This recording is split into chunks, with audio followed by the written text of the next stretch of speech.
Welcome back for another episode of Errant Adventures, the solo actual play podcast where stories are told at the speed of dice. With me, Steve Morrison, your game master and solo player. Now come on, let's grab the dice and see where our story goes. Welcome back for Chapter 28 of Book 1, Meridian. Last time, the operation against the Scaza Mining Consortium launches, and the infiltration team makes it onto the refinery with minimal trouble. Sejana and a handful of Marines clear the first few rooms and proceed down a hallway to a security station. They engage the security forces on the refinery and quickly overcome them. Taking one prisoner, Sejana convinces her to give them access to the security system, and she locates their objective. But the Scaza are now aware of the presence of Gyda Marines on their station. The rest of the Marines join them outside the security office as Sejana and the others prepare to continue down the hallway. They report that they encountered light resistance upon boarding and left a handful of station researchers bound in the next hallway over. Amid the flashing lights and alarm klaxons, Sejana projects a map from her queue and says, "Our objective is here. We must cross the length of the refinery to reach it, and internal security is aware of our presence. Whatever resistance we've encountered so far is nothing compared to what we'll face. Keep your weapons clear and stay alert. Let's move." So I've been thinking about how to handle this next section because I don't know that it is all that interesting for me to draw out a station map and go corridor by corridor. So let's see if we can't kind of elide this transit to the objective a little bit. I'm going to use the tactics skill to determine how the next phase of the mission plays out. I'm going to make 3 rolls. One success means that they're going to encounter heavy resistance throughout, and we're going to endure a series of encounters. 2 successes mean that resistance is firm, but we're only going to deal with 1 major encounter before they reach the R&D lab. 3 successes means that resistance crumbles before them, and they reach their objective with only minor fighting. Sejana has a military tactics of +3, and I think the Marines would probably grant her a bonus. But the station being alert probably cancels that bonus out. We'll treat this like a linked test. So success means she'll get additional bonuses to the following tests. The difficulty will start at 8. So let's grab the dice and see what we've got. 6, an awful start. So that is going to impose a -2 for the next test. So that one will be made with a +1 instead of a +3. 8, that is exactly a success. That will grant a +1 to the final test, which is good because I think the target number goes up to 10 now that they're close to the objective. Rolling +4 this time. Oh, snake eyes.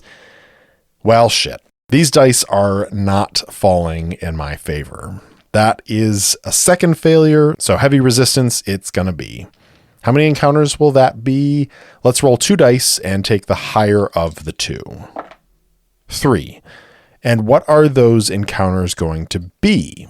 Fortunately, we have the descriptor and focus oracles in the Starforged reference guide to lean on. So I'm going to grab my D100 and let's roll this out. 12 and 32. So the first encounter will be blocked experiment. 73 and 89 will be perilous threshold for encounter number 2.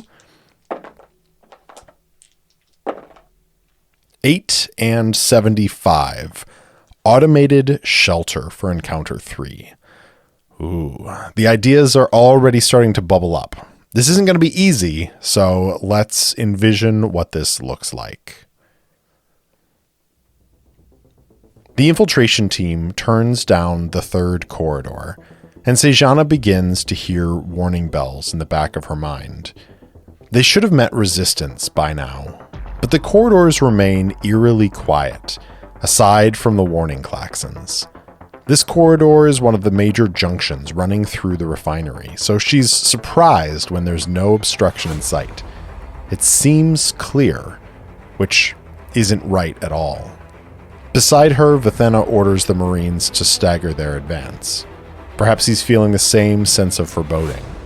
According to the refinery schematics, this corridor continues for another couple thousand meters until it reaches the main research lab junction, with spokes extending from that central corridor to the various labs.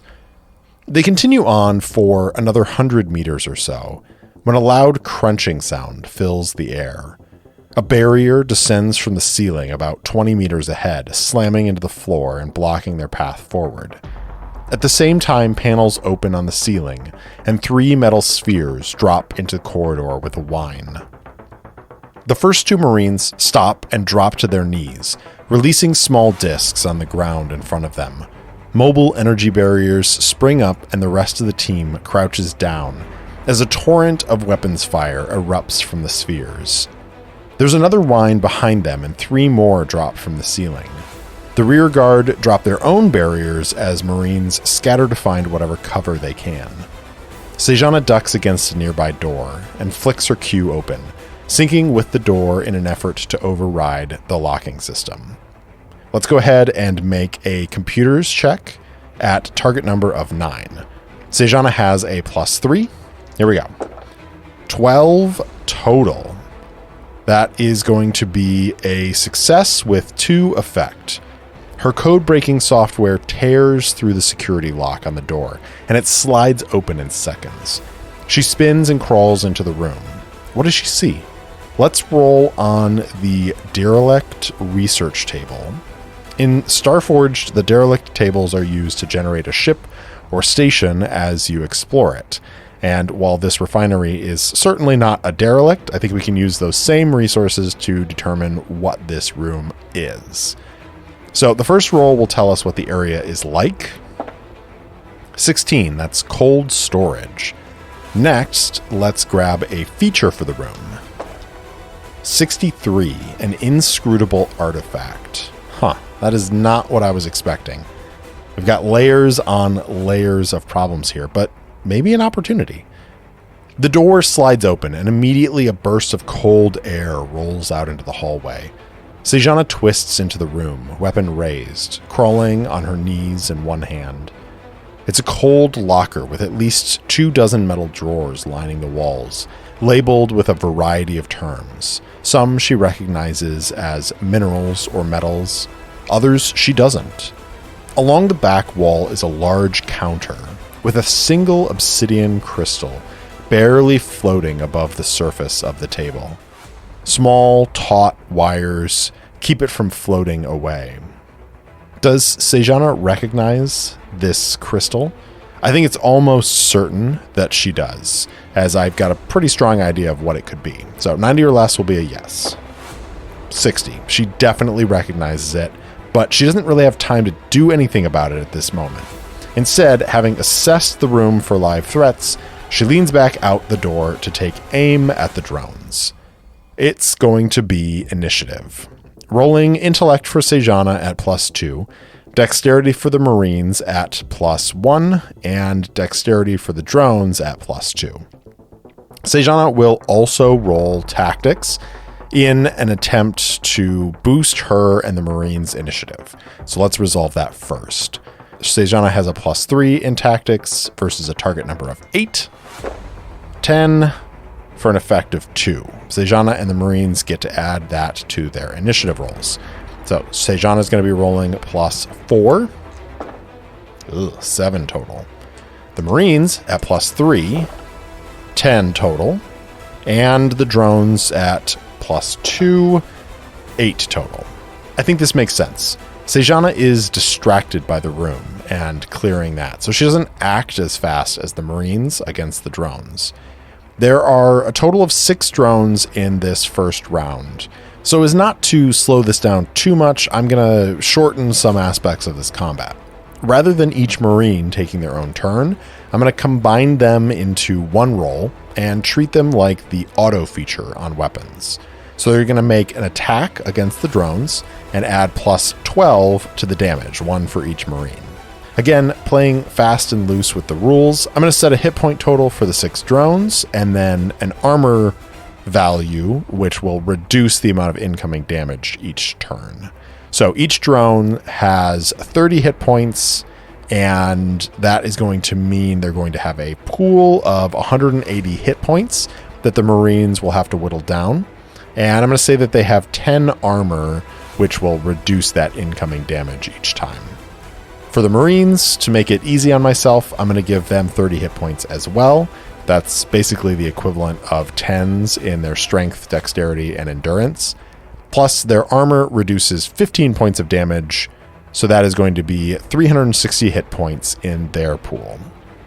All right, with all of that kind of set, let's jump in with round 1. The Marines take aim at the drones and open up with their kinetic rifles. They've got a +3 to their gun combat skill, plus they are well within the short range value of their kinetic rifles, so that will give them an additional +1, and they just need to hit a target number of 8. 8 exactly. So 3d damage plus 12. That is going to be 25 total. The drones are dodgy little bastards, and the barrage of weapons fire peppers the ceiling of the corridor, sending fragments in every direction. Sparks erupt from several of the drones. They're already down to 165 after the armor reduction. The drones are going to return fire. I'm going to say that they have a +2 because these are mining drones that have been experimented on to be used for riot control or defense. I don't think their targeting systems are as advanced as a group of highly trained drop troopers, so they are at that +2. But I think they do get a +1 for the short range as well. They also take a DM -2 from this first round for the cover that the Marines have set up. So it's going to be a total of +1. 9. That is a hit with 1 effect. While their targeting may not be as accurate, I think they hit with probably about as much force. So it'll be 3d plus 7. 6 for them and 1 for that effect. 17 total. The Marine armor absorbs most of it, dropping them down to 358 points out of 360. Sejana pops out from behind cover in the room and fires. She also has a +3 and +1 for short range. 9. That is a hit. Her weapon deals 3d plus an auto of 3 and effect of 1. 16 minus armor takes the drones down to 159 points out of 180. One of the drones tries darting past the barrage of weapons fire from the Marines, using its partners for cover, but Sejana's shots slam into it, pushing it back. Round 2. The Marines continue firing at +4. 13 is a palpable hit. Plus 17 to damage is 27, taking the drones down to 142 out of 180. One of the Marines scores a direct hit, shorting out one of the drones and dropping it to the corridor floor. The drones attempt to close and sweep overhead before the Marines can shift their energy barriers. Rolling +3. Dark Star. That is a total of 15. Plus 12 damage, 5 from the drones, 7 from the effect, is 23. So 8 is going to get through, dropping the Marine total down to 350. I'm also going to roll a d6. If it's a 1, Sejana gets hit as well. 6. Okay. One of the Marines takes a laser blast to the shoulder and grunts, but they keep up the field of fire. I totally forgot about this with the last round, but Sejana is going to aim, which gives her another +1 for a total of +5. Wow. 8 total with that +5. Well, it's a hit regardless, so we're going to roll 3d plus 3. 9 damage doesn't even get past their armor. She takes a couple of shots, but they wing harmlessly off the smooth, spherical surface. I think she's going to have to try something else next round. Round 3. The Marines continue to keep their stream of fire up, And they're also going to take aim, so it will be a +5 this time. 11. All right. 3D for damage. Wow. That is 3 ones on the damage dice, plus the damage mod is 18, which is not bad considering I rolled 3 ones on the damage dice, but still, could have been so much more. The drones drop to 134 out of 180. The drones begin popping up into the ceiling and dropping throughout the hallway. Some of the shots hit, but it's chaotic as hell. The drones are going to return the favor. 13 on the attack, which definitely hits. And that is going to be 23 points of damage, so 8 of that sneaks through, taking the Marines down to 342 out of 360. Their armor is holding out against the laser blasts, but a few of the Marines are now a little singed. Sejana looks back at the floating artifact and releases her rifle, letting it dangle from the strap on her chest plate. Tuning her gauntlet, she focuses on the energy thrumming within the artifact and calls it to her. Her telekinetic ability is +4, and she needs to hit a target number of 10 to pull it away from the cords, tethering it to the desk. Here we go. 10 exactly. The artifact rises and snaps away from the tethers, drifting across the cold room toward the door. With a wave of her hand, Sejana guides it out into the hallway, power thrumming off of it. She focuses on that power, a link to the void, and feeds it with her own will, fanning it like a flame until it becomes an inferno. With a thought, she triggers her Deep Skin's injector system, and void serum suffuses her. If the flame was an inferno before, now it's become like a volcano, ready to erupt. Holding her focus, she says, "Marines, down," and releases the energy in a directed EMP burst. All right, we'll roll another telekinesis for this. The psi drugs she took increases her psi score by 4, which gives her another +1 for a total of +5. I think this is going to cost her 4 points as well, which is basically being eaten up by those psi drugs. The artifact, as you might have gathered, is a void crystal and grants her a boon die to this roll.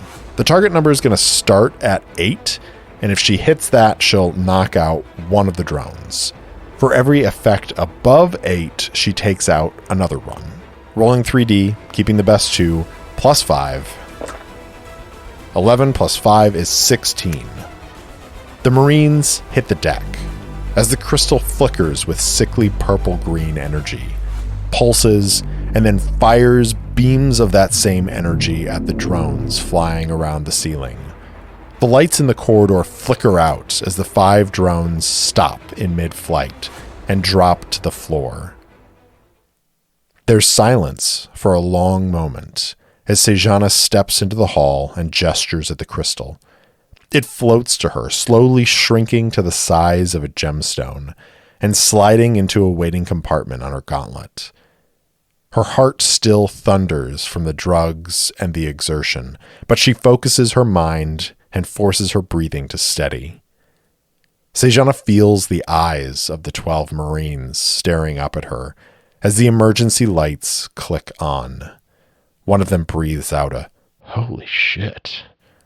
Ignoring them, she says, "Get up. Let's keep moving."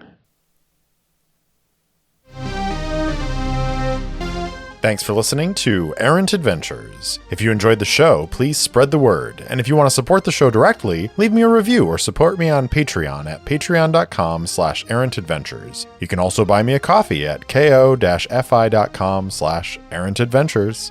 If you want to interact with me, my handle on all the socials is @errantsolopod, or you can email me at errantsolopod@gmail.com. I also post short fiction and campaign-related materials on my website, errantadventurespod.com. Thanks again for listening, and I'll see you in the deep, liars.